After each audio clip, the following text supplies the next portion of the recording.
Round one. Oh, I need to remember not to hit the freaking incorrect thing when I'm like, oh hey, let's get started and stuff. Oh, oops, I impulsively hit my normal one. Oh no. Okay, let me turn on the volume a bit more. That might freaking stuff. I can set like 80 minutes. Hour 20 isn't too bad. Let's have my list. As usual when I do one of these chatting streams, and of course writing all the time. Let's go for a write. Words. As my baseline. As my baseline, we start there. Basically, I'm not writing one of my OGs today. I'm actually just trying to fucking do it. God, I'm actually going to get a couple extra streams in today, depending. Well, not today, but like over the week. I don't know. I'll figure that shit out because work is being weird. Anyway.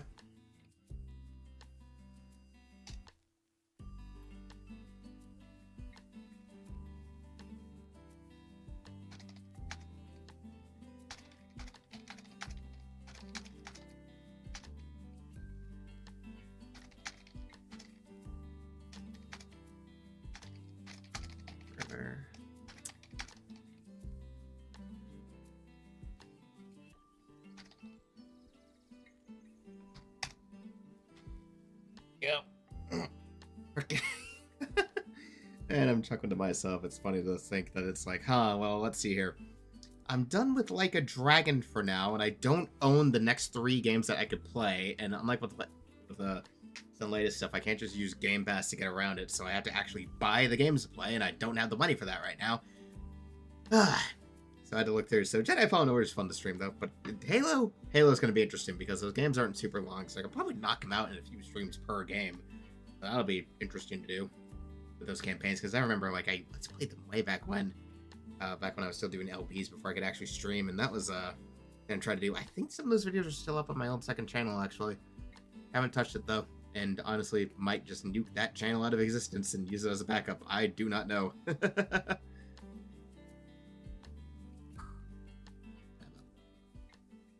Let's see.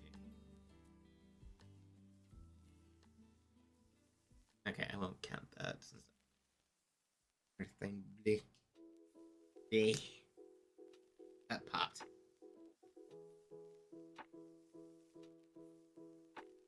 Okay, well, I wait to see. Ugh, hell. that crack was not the best. Okay.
Okay.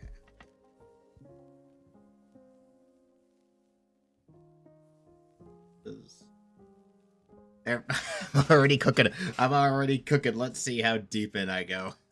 I'm weird. I'm weird. Let's see.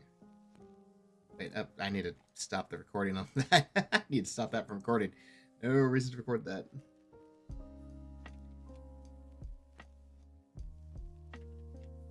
Okay. Oh, right. Let's make sure I'm not. Make sure to hit the do not disturb button. After this, I'm gonna run and get something for dessert. I want something sweet, man. Like, this is one of those moods. Like, man, I want something sweet. Okay. Okay.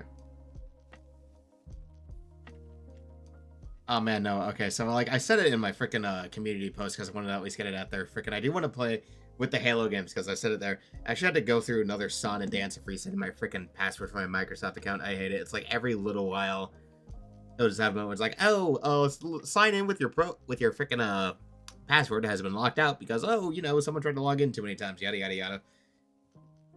So I've been using my phone as the effective passkey for like a 2-pass thing, and that didn't work out too much just because of the fact of like, well, for some reason it would always have an issue. I can't tell you why.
Mm-hmm.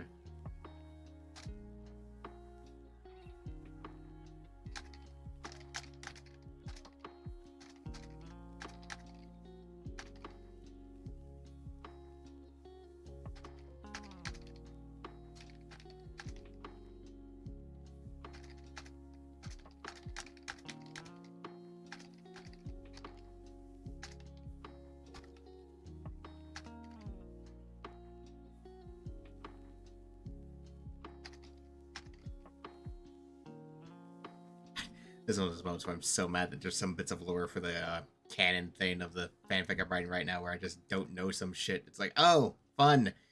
We don't know this. Let's see. Look that up. Let's see.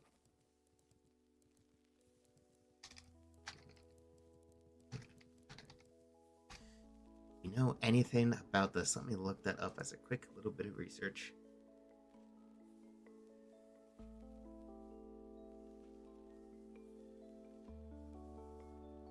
Yeah, let's see.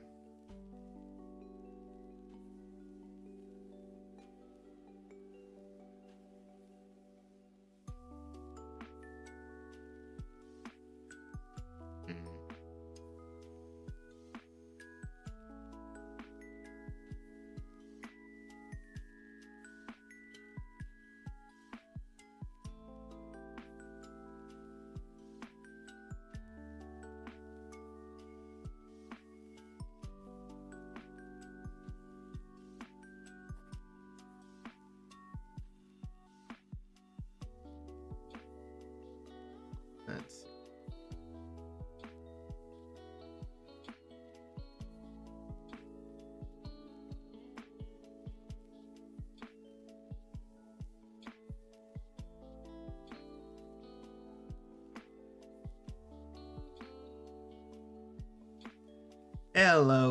Hello, Matt. How we doing tonight? Like I freaking oh boy, I'm doing freaking lore research because oh boy, the thing I'm writing right now, it's like great. I have to bring up a thing, and it's like I love trying to do something with lore and freaking fanfics, and then it's like oh hey, we don't actually have a whole lot of information on this part. It's like oh thank you, god damn it.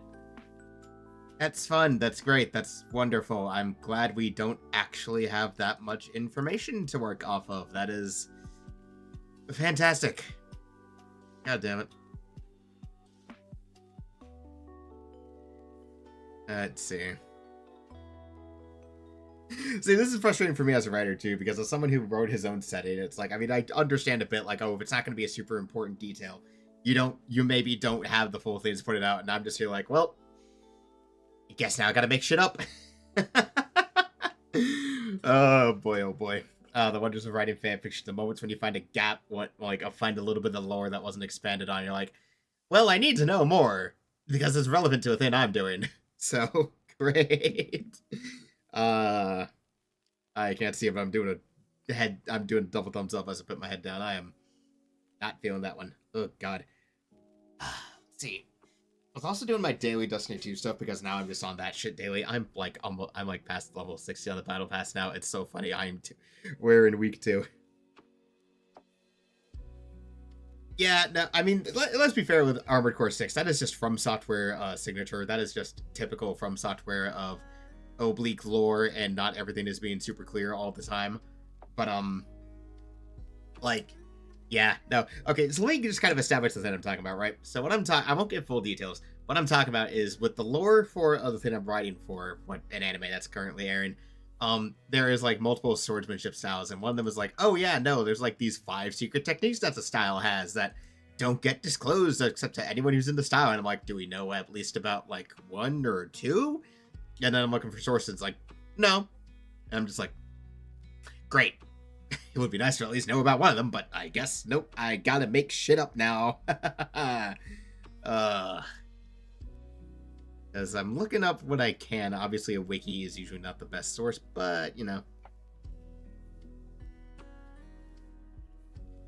Let's see.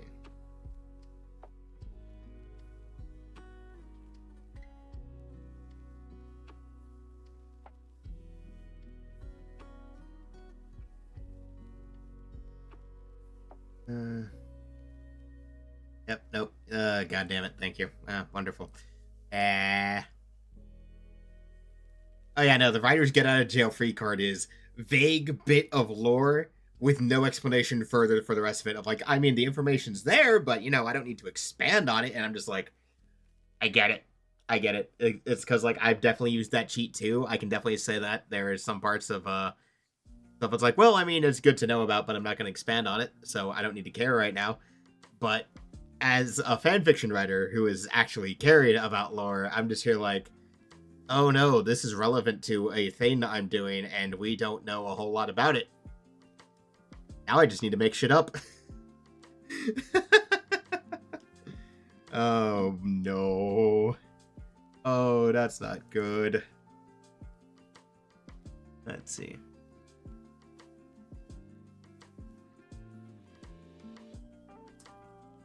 Okay. So yeah, I'm just gonna have to make shit up.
Oh yeah, no, oh no. I definitely remember too, like Armored Core 6. There's certainly things about it as you're going through. You maybe want to ask a lot of questions about it. Like, I think a lot of one of the most relevant things is definitely like the corporations and how that works. Like, there's a lot of stuff when it comes to that. Where I feel like there's a whole lot more when it comes to corporations and just the whole galactic government thing that seems to exist that I really want to know. But it's like, obviously, the game doesn't really feel a need to explain a lot of that. Like, oh, what's going on with Arquebus, with Balaam, with some of their associate companies, or what's going on with, like, the galactic... The implication of, like, oh, yeah, there's, like, this whole big galactic government that oversees a lot of this, and they've made it their mission to make sure that the companies don't dig too deep when it comes to what's going on Rubicon.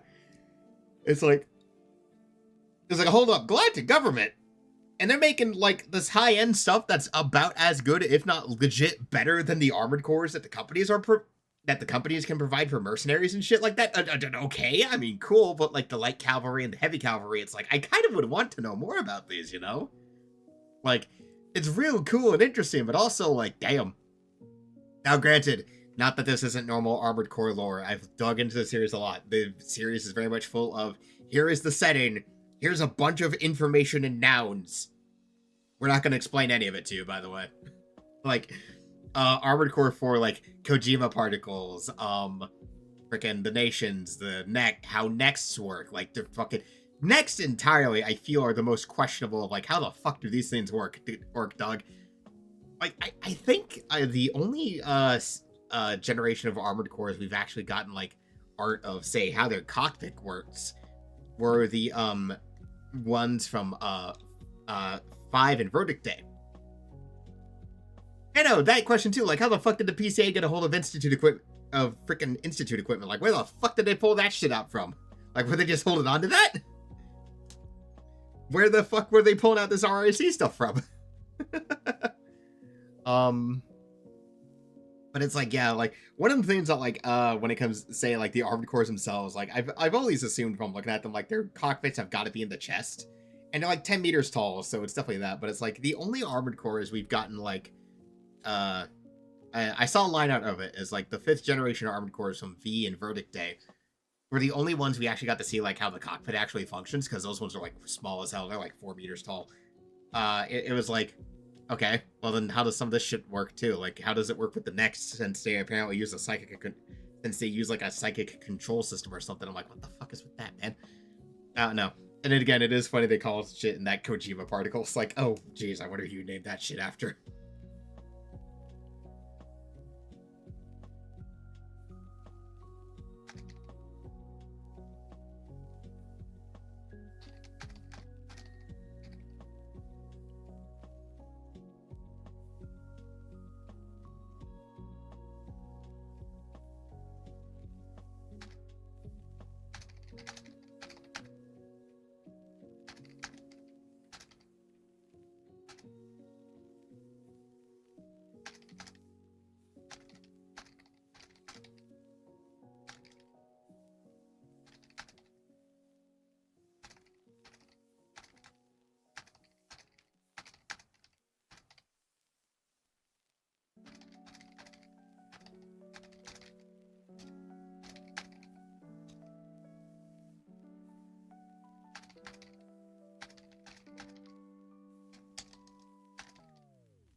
Let's see.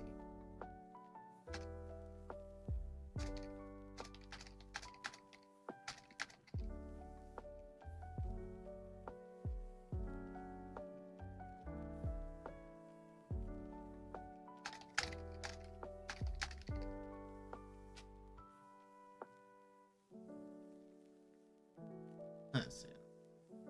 Now, okay. So kind of just, okay, hold on. Let me check my progress system.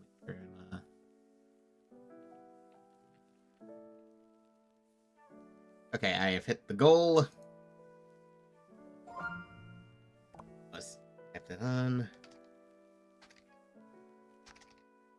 Never hit the first goal, I always add the next one on, because, yay, might as well check that, you know?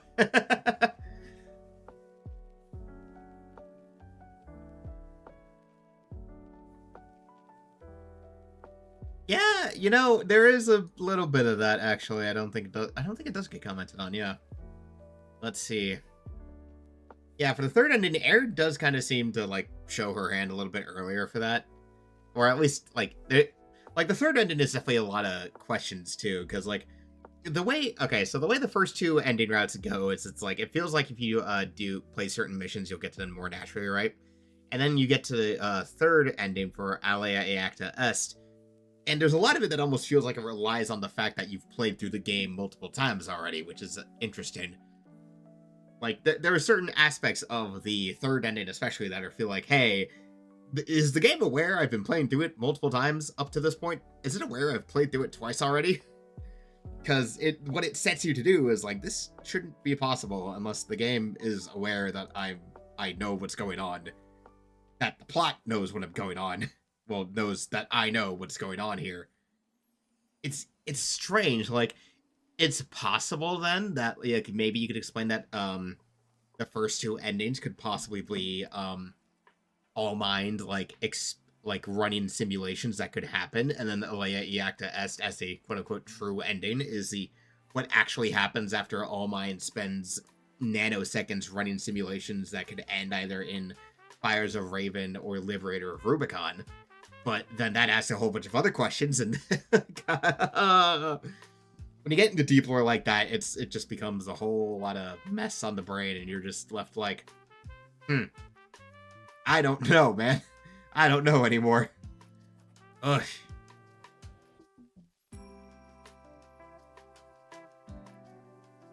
Oh boy, oh boy. Okay.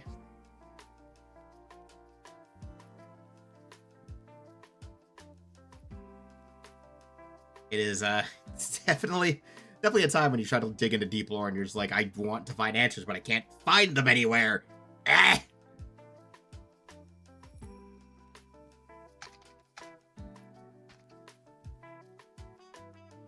Oh yeah, no, I actually saw the clip of that dialogue. That dialogue's actually really funny. Like, oh wait, you didn't get certified? But what? Like, All Might is genuinely flabbergasted in that situation where it's like, you did all of that stuff, you got there, and then it's like, wait a minute, you didn't get what? Huh? It's like, ah, yes, you stumped the AI. Good for you. Which you keep in. Oh, I think there's also another one too for like not doing the arena. Like, if you don't do the tutorial and don't do the arena, let's keep that in mind. You're not working with any upgrades. Your armored core is absolutely as vanilla as possible. You don't even have quick turn. You don't have weapon bays. You haven't upgraded your healing or any of that. It's yeah, it's an accomplishment for the truly insane. Which is like, yeah, you know, you could certainly try that, but I'm not sure if I want to.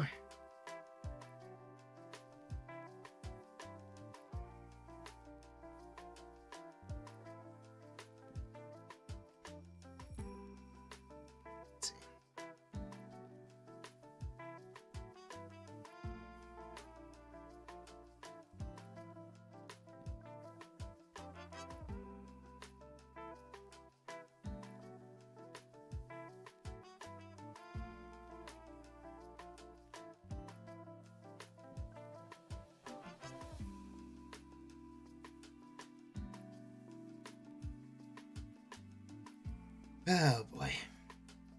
You know, oh boy. Let's see.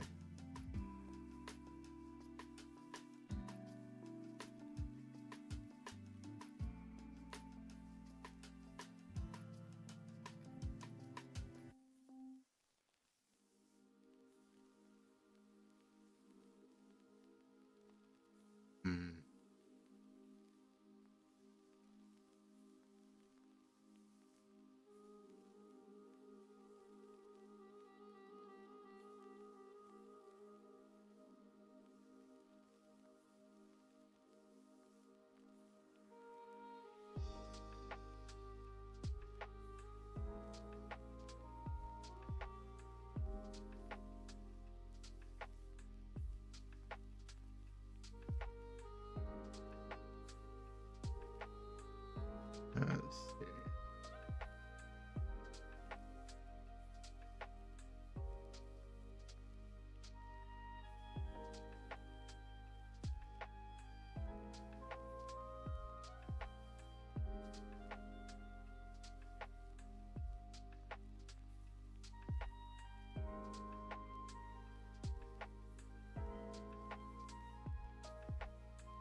Oh yeah, no, yep, nope, definitely that. I was reading some stuff on the side again, but yeah, no. I would say this: Armored Core 6 has a story, and it's actually a pretty decent story, but it requires you to pay attention. Like, that is the thing. It's like with FromSoft games, where you kind of have to actually kind of pay attention to what the game is telling you off the bat and what lore snippets are. You basically have to actually notice the game and see what it's telling you for what it is, and not like just bumfuck your way through it and not pay attention to any of it. Like, whenever I heard the claim of some people like, "Oh, Armored Core 6 doesn't have a story. That bad game." And it's like, you're not paying attention then. You're just like treating this game like you can just kind of bumblefuck your way through it and not pay attention to anything to get anything out of it. And it's like, no. You do in fact have to pay attention. There is a lot going on here, and if you actually, like say listen into radio chatter or pay attention during the mission debrief segments, then hey, guess what? There's actually a lot going on here. There's a lot of interesting stuff going on here. The game just isn't going to be in your face about it and telling you every tiny smidge little detail. Yeah, I know it's frustrating, but that's just how From Software tells their stories most of the time. With some exceptions. Seiker is pretty upfront about what its story is compared to most of their games, honestly. But, Sekiro is kind of its own thing. It's not even a Souls game. It's just,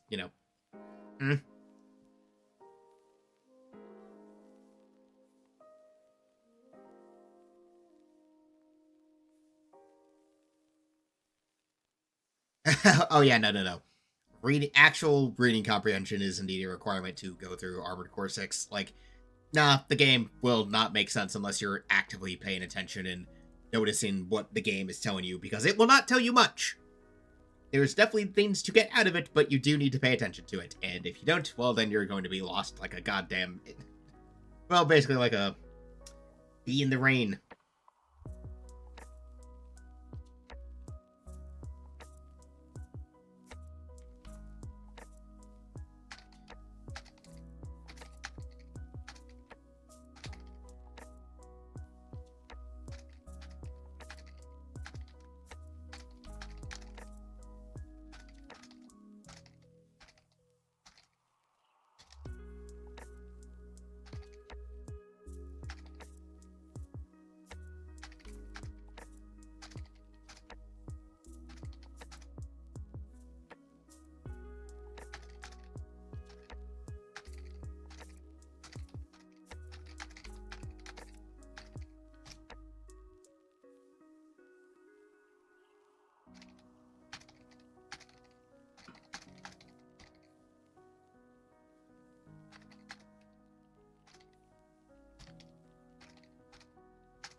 Let's see.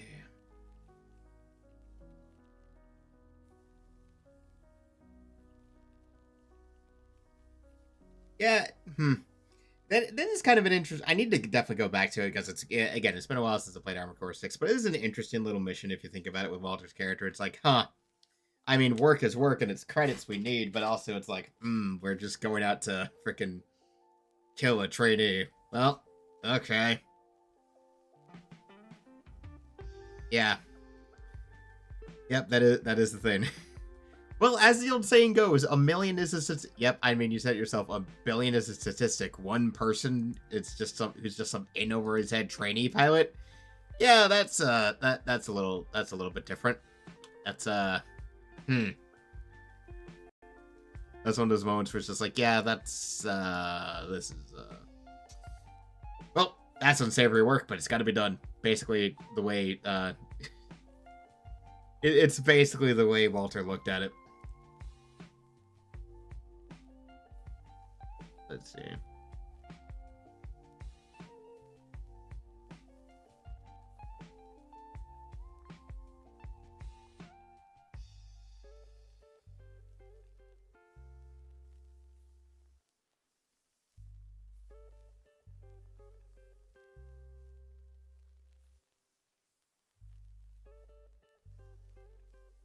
I mean, what it's kind of funny when you put it into perspective because I'm very familiar with the mecha genre as a whole. The student pilot is very much that typical mecha pilot trope of young teenage to aged pilot who has been slapped into a test model, likely more advanced, but also unfortunately he does not have the power of narrative causality backing him to deal with a experienced mercenary in a more tried and tested model who knows what he's doing in a fight compared to this poor kid.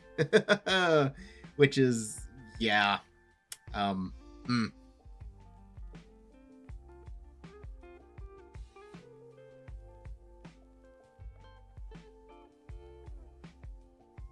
Which is also... Oh yeah, no, Walter immediately rationalizes it, but yeah, no, I'll have to listen to it again, but he's definitely not happy about it. Let's see.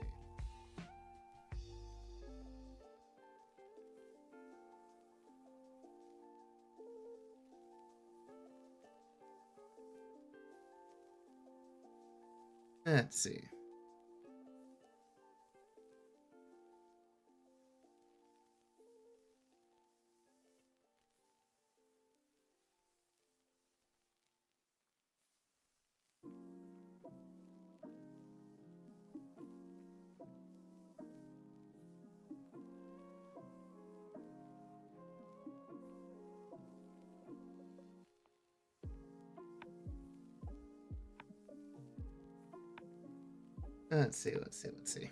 See, one funky question I definitely have to actually regarding Walter is like, where the fuck was he keeping the HAL like that entire time? Because while he's forced into piloting it for the Liberator of Rubicon ending, it definitely Alea definitely implies he's had access to it for a while because of the fact that we see it being destroyed and then All Mind's machine stomping on it at the start of that final mission. So it's like, hey, Walter, where were you storing the Coral AC at? That would have been useful ahead of time. Like, where the fuck were you keeping that thing? It's kind of funny where, like, I always have this idea in my head now that, like, this is just kind of my canon idea, is that if you take Fires of Raven, then for that ending, like, I always like to image it for that ending, that once you get to, like, the final stretch of things and Carla knows you're on her side, that 621 will get the HAL. That's at least, again, that's like my headcanon for it, is that, like, to finish it off and with Walter presumably dead, Carla gives 621 the HAL to pilot for it to finish the fight and actually, you know, go through all that. So I feel like that'd be an interesting, like, playthrough. Like, do, like, a headcanon playthrough of, like, a, oh, here's what ACs I think the character would be in at this part, or whatever, you know? So that would just be a kind of fun thought experiment and shit. But then again, I have my own thing where, like, I have my Daybreak, which is the freaking Alba frame with a whole bunch of other shit slapped on it.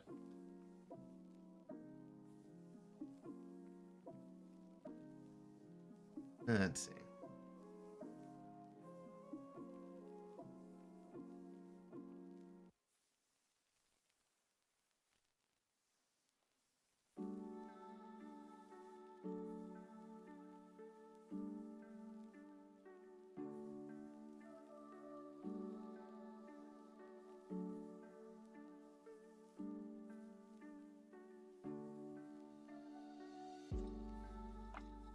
Let me check my writing progress again real fast.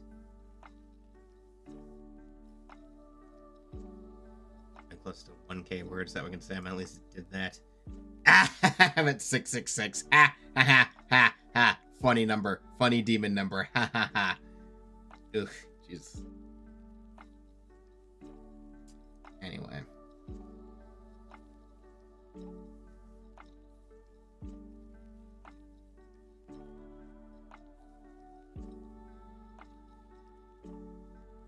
Okay, okay.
Well, yeah, I'm not sure. I'll think about it for now. I kind of already passed the point where I need to talk about it, so it's good.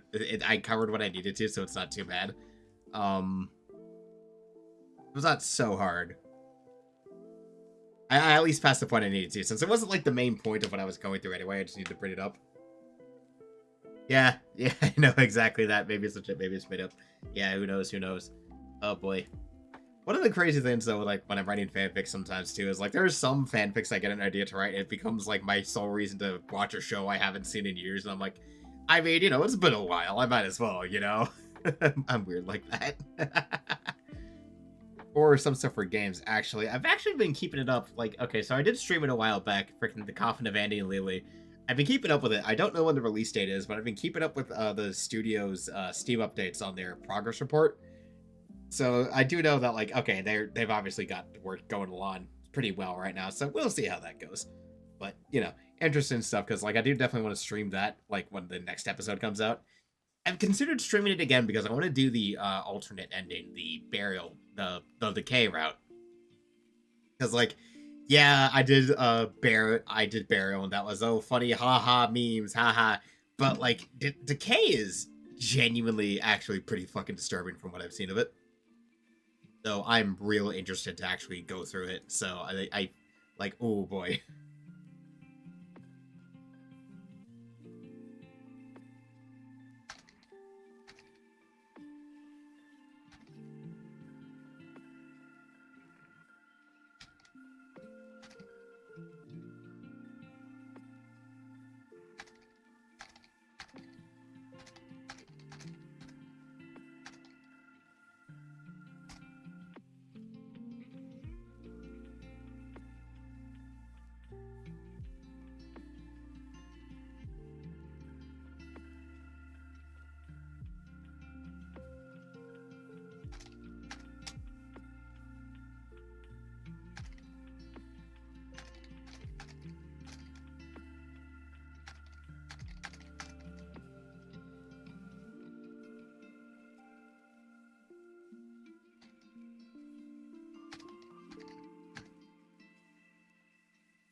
Let's see.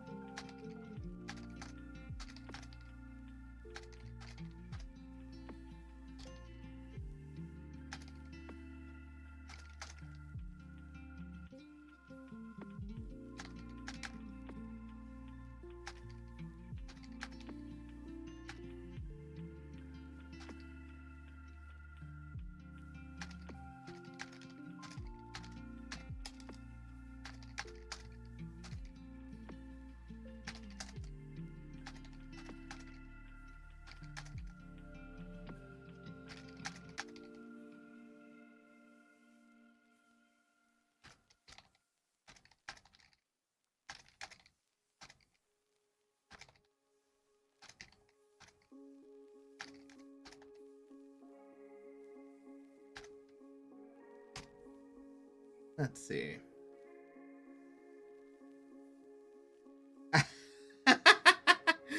Okay, see, yeah, my thoughts on Star Wars currently. I'm in that funky phase where it's like, I'm definitely not a big fan of Disney Star Wars so far, most of it. If mostly because, like, especially from the sequel trilogy, I feel like the sequel trilogy is one of those things I feel like had a lot of potential to it, but they ruined so much of it for reasons I really don't know or can tell or really feel like I can explain too much. Like, I feel like I'm at least glad we're finally hit the phase where people are like, okay, can we actually say that these movies weren't that good now? Like, can we just admit that they weren't the best and not mar in, like, other things that are completely off the topic and the point of just saying, are they decent movies? Yes or no?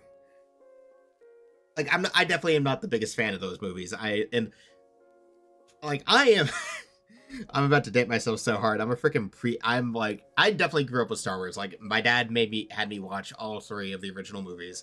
And then, like, I watched the prequel trilogy. And I can fully admit the prequel trilogy is not that good. Like, Revenge of the Sith is definitely the best of the three. That's an actually decent, watchable movie.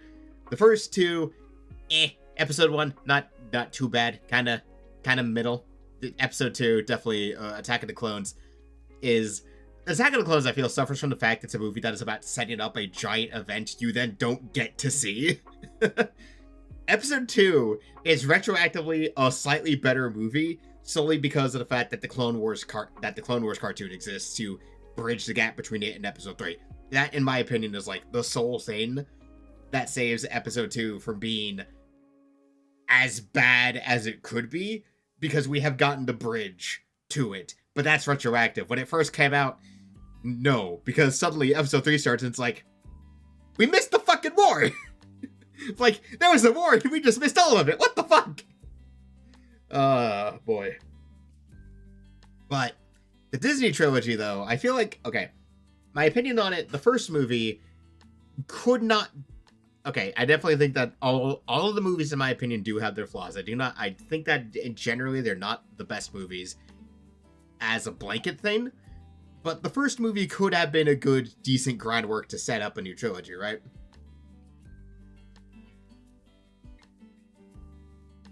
Oh, yeah.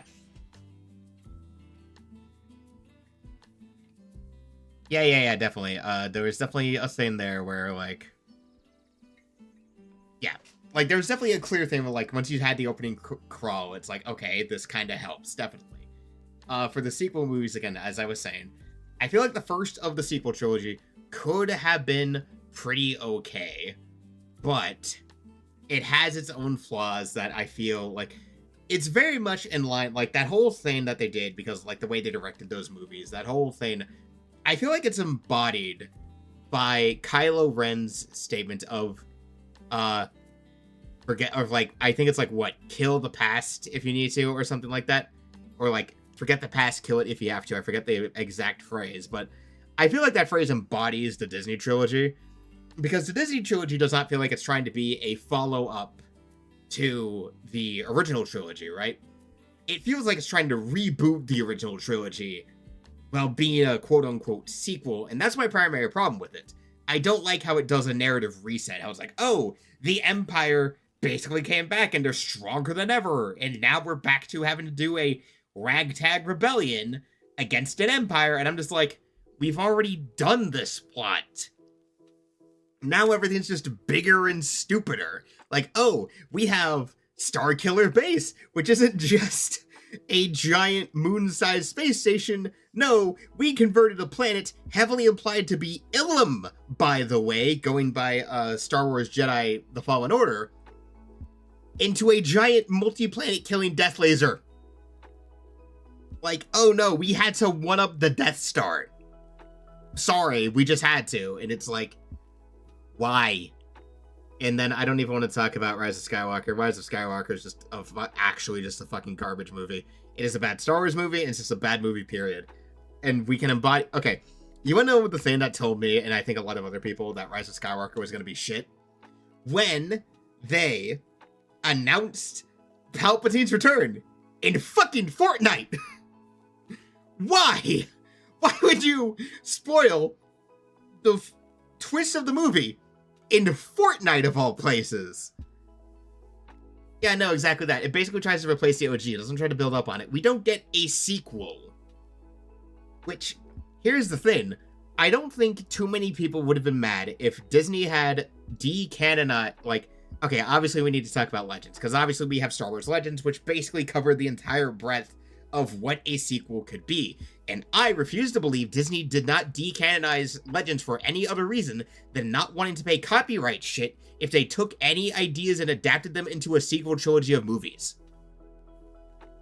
Because you got to take into effect that the Legends continuity, with all of those stories, literal decades, is a monumental amount of potential canon to work with, and Disney didn't want to use any of it until they ran out of fucking ideas.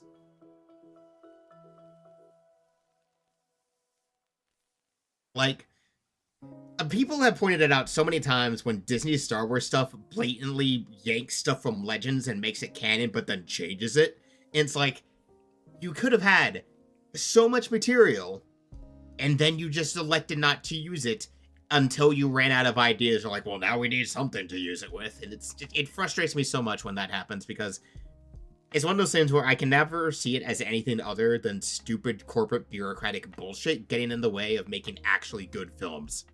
Like, we could have had a pretty decent amount of Star Wars sequel films, but no. Money in Disney telling it their way, with which stuff that hasn't... oh, God, I don't like those movies. I have heard that Rogue One and Andor are pretty good. I just haven't gotten around to watching them myself. I don't like the Han Solo movie. I don't think we needed a Han Solo prequel, just off the basis of Han's character did not need an explanation. See, that's my thing. That's my thing as a writer, too.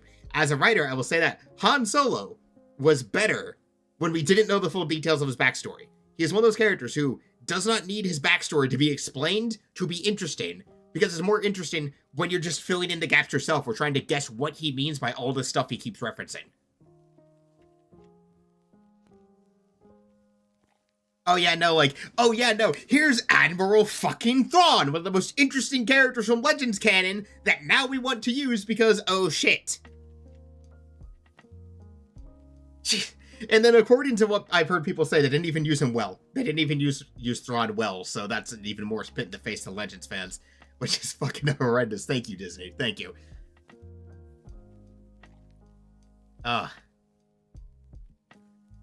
Okay, Rogue One, because I know its concept, because I do think I remember my parents watching, so I kind of sat in between it.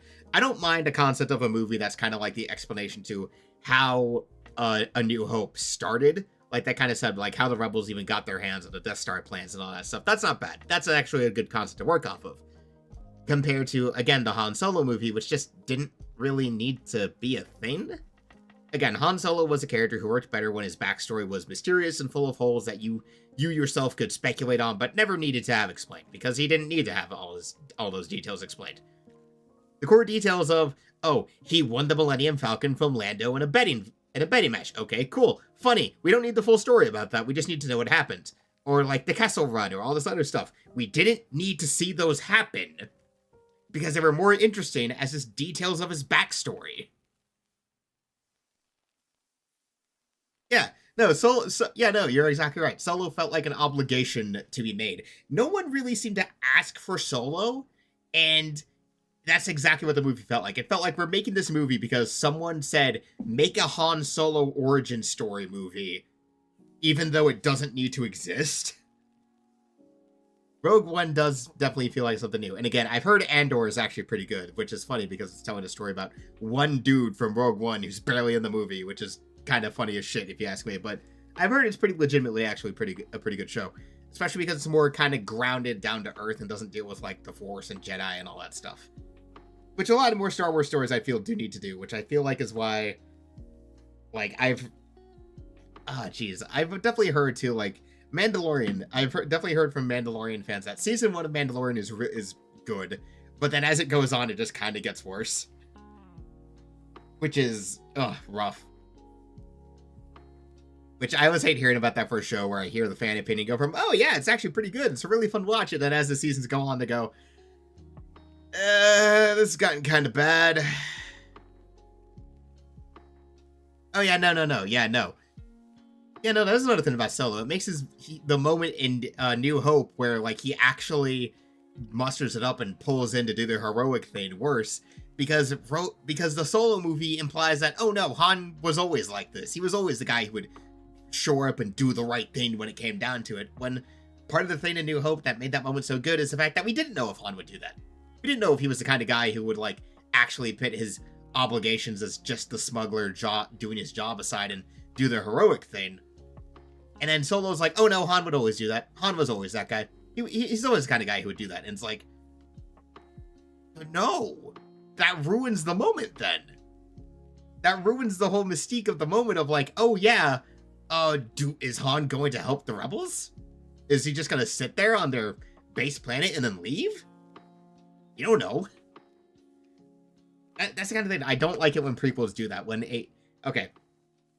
The thing about prequels that's always weird when you do them is, A, you have to account for the fact that there are some characters who, by the rules of the plot, have to make it through the end of the story relatively unscathed to then get to where they begin their original appearance from. Which, okay, on the basis of the concept, not bad. I think Yakuza 0 did this very well in giving us like how Kiryu and Majima got to where they begin the first game in, right? Yeah. That is kind of like how season 1 of Mandalorian works. Yeah, it's a lone wolf in the cubs, so works out pretty well. Works out pretty well as a formula, and then it's like, from what I've seen I remember I think I saw someone said in an interview, they were like, oh, the Mandalorian doesn't just have to be about our actual main character, it can be about any of them, and it's like, no, stop doing that. That is a annoying thing. That is a pet peeve of mine when it comes to modern Hollywood writing, where they don't like to have a single solid main character. I'm not saying every story needs to be about a singular main character, but if your story starts with a singular main character, don't try to shelve them because your head writer got a weird ass fucking idea to focus on somebody else all of a sudden. Tell them no. Slap them in the face, tell them to refocus and make the story about who it's actually about. Okay, Fate Zero. Fate Zero is a weird one. Let's get off Star Wars for a minute then, because I can rant all day about that shit. Fate Zero is funky because I've actually got dug further into how Fate Zero was written. Fate Zero is weird because it's technically not canon to Fate Stay Night itself, because Gen Urobuchi was on his shit and wrote a story that isn't really congruent or compatible with what Nasu himself somewhat establishes about the Fourth Holy Grail War in Fate Stay Night itself, like about Kiritsugu as a person, about how the war went and all of that. Unfortunately, it was written by Gen Urobuchi, who I don't think is the worst writer, but I definitely think Urobuchi's problem is he gets too deep in the sauce of making everyone suffer, and it kind of conflicts with like, hey, the story kind of needs to end here. Maybe dial that shit back a bit, fam. Yeah, no, that point too. If your hero could be just about anybody, then it's about nobody. If you're going to make a show called The Mandalorian, and you started from season 1 on our our at first nameless Mandalorian. He is the main character of the show. The title does not suddenly become about the chick from Star Wars The Clone Wars from the Vizsla clan, because all of a sudden the writer now wants to make the story about her for like a season, and it's like, no, stick to the first guy. The story's about him. Stop trying to change things, or at least justify it, or at least make him the focus of it. But no, now we want to change the main character up because, you know, the writer's on his shit. Like, I am an advocate for a corporate position that I would call, basically a modern version of the court jester. I've talked about this with other people. Give it like a corporate bureaucrat friendly term, like, designated critic. The only thing this person is supposed to do is to sit there in the boardroom meetings or the writer's room and tell people when they're being fucking stupid. They are exempt from the company hierarchy. They are exempt from most of the rules about, like, oh, who can be deferential to what, and their entire job is to look at someone, no matter how high in their station, they can just tell them off and tell them they're being stupid. Oh yeah, no, that is the thing. It's like, I do believe Nasu basically had to intervene and tell Urobuchi to dial it the fuck back because you're going way too off the rails from what I've tried to hint at happened here. You need to dial it the fuck back. This came up again when he was writing Excel Zero Order for the Fate Grand Order for Fate Grand Order for that event. Stumbling over my own words. Where Nasu, I do think I remember, like, in an interview, Nasu said Urobuchi wanted to make the ending of Excel Zero Order worse, and he basically had to grab him and say, no, the ending needs to be better. This is for a gacha game. Calm down.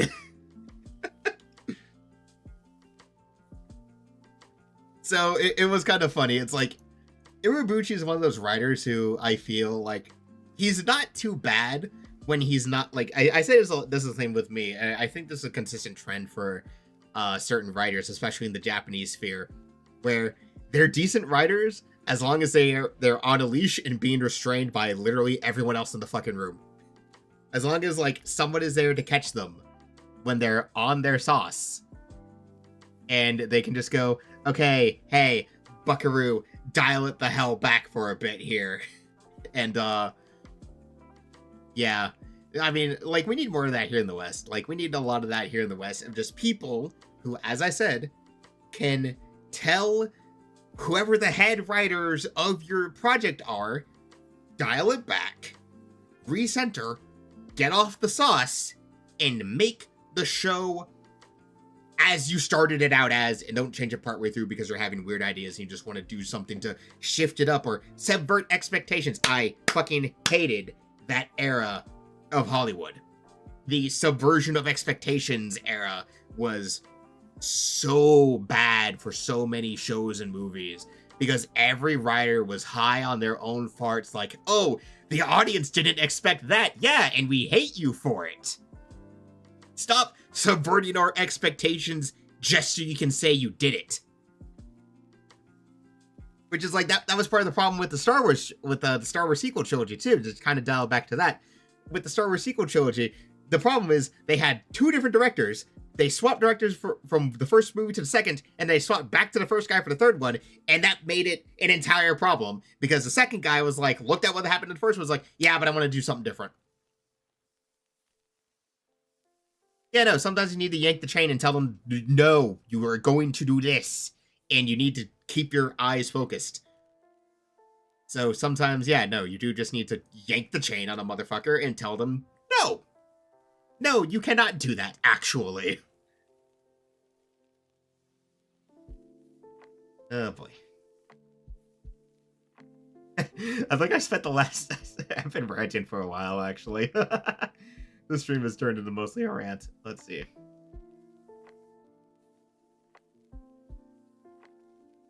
I'll just keep going. My timer ended, but I don't care. I'll just keep going a little bit till I finish this up. Once I hit that 1K marker, then I'm good. I just need to finish this scene up. Oh yeah, no, that is the thing. They also weren't even that clever in terms of subversions too. Like, it's like, oh, bet you didn't see that coming. Yeah, I didn't see it coming because I wouldn't have expected you to do something that stupid. Like, that's another thing, is like sometimes people are like, oh, I subverted your expectations. Yeah, and it was dumb. Why'd you do that? Like, I think I remember the thing, like, what everyone said, Game of Thrones suffered from this too, like, in the last season. It was like, oh, Arya is actually the one who kills, the King of the White Walkers and not Jon Snow. But that subverted your expectations, and everyone was like, that was dumb! Why was it Arya? That was Jon's fight! You guys have been building up to that the entire show! What the fuck? And then, like, oh boy, okay, this is actually really funny. I remember someone clipped it. It's actually really funny. It's from Nerissa Ravencroft, one of the Hololive talents. She went on, like, this whole massive rant about Game of Thrones, and she put forth the theory that I actually kind of like. That the ending of the TV show is actually what what George R.R. Martin was going to do, and then he saw that the backlash to it was so severe, and he was like, oh, fuck. I can't release Winds of Winter like that now. So I can't say if that was true or not, but that is an interesting theory that she posited. That does sound rather plausible. It would explain why it is that Gurm has refused to release Winds of Winter or seemingly finish it for years ever since the show ended. Okay. Let me go to the fanfic in question I'm writing for, because I need to remind myself of a particular detail. Just to make sure I'm talking about the right one.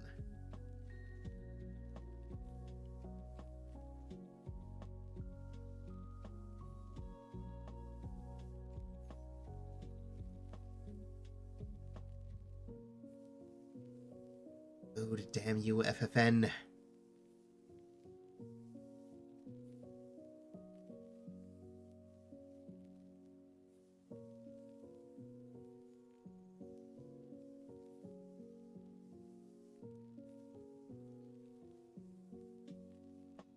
Okay.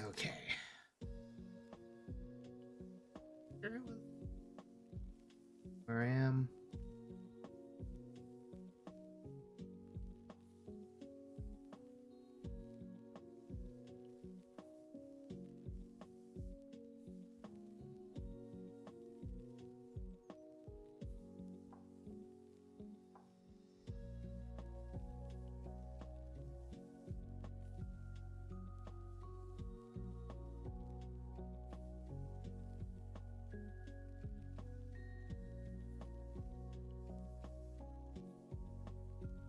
Okay. Figured out where I was.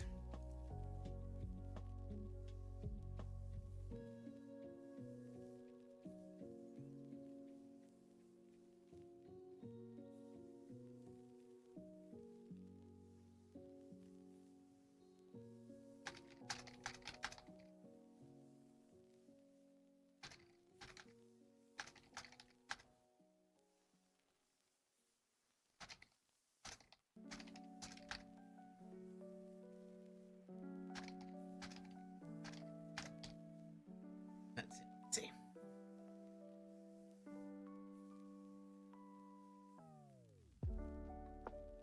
Ah, man. As I'm done here, I'm gonna have to freaking go and do some quick video editing for it, and I'm gonna post up tomorrow.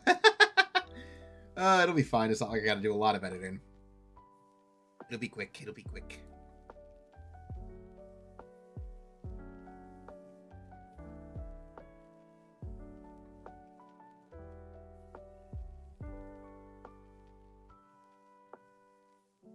Let's see.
I need to check another thing. Hold on.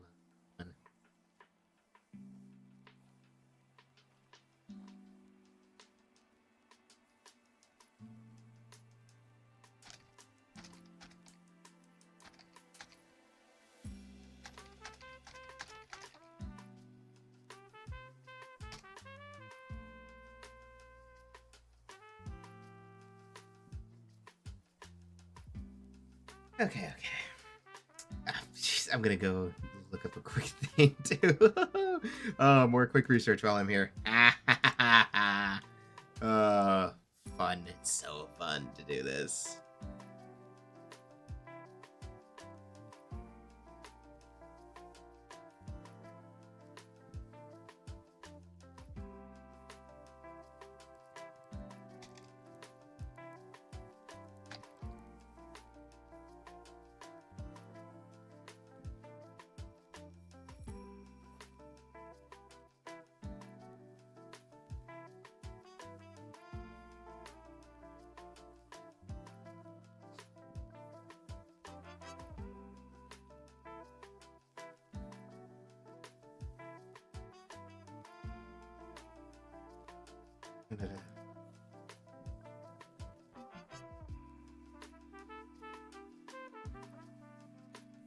I think let me just see.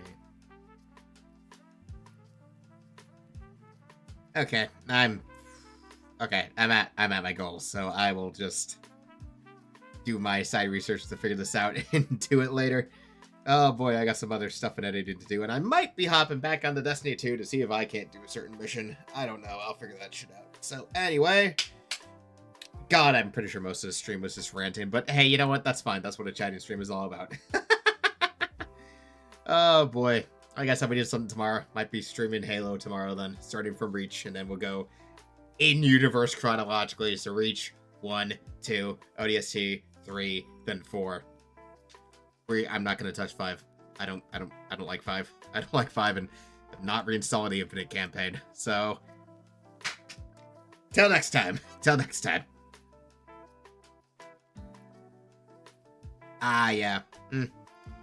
Yeah. I don't. Oh yeah, no, something like that taking over stars would probably be for the better. So yep, one more thing. Anyway, till the next.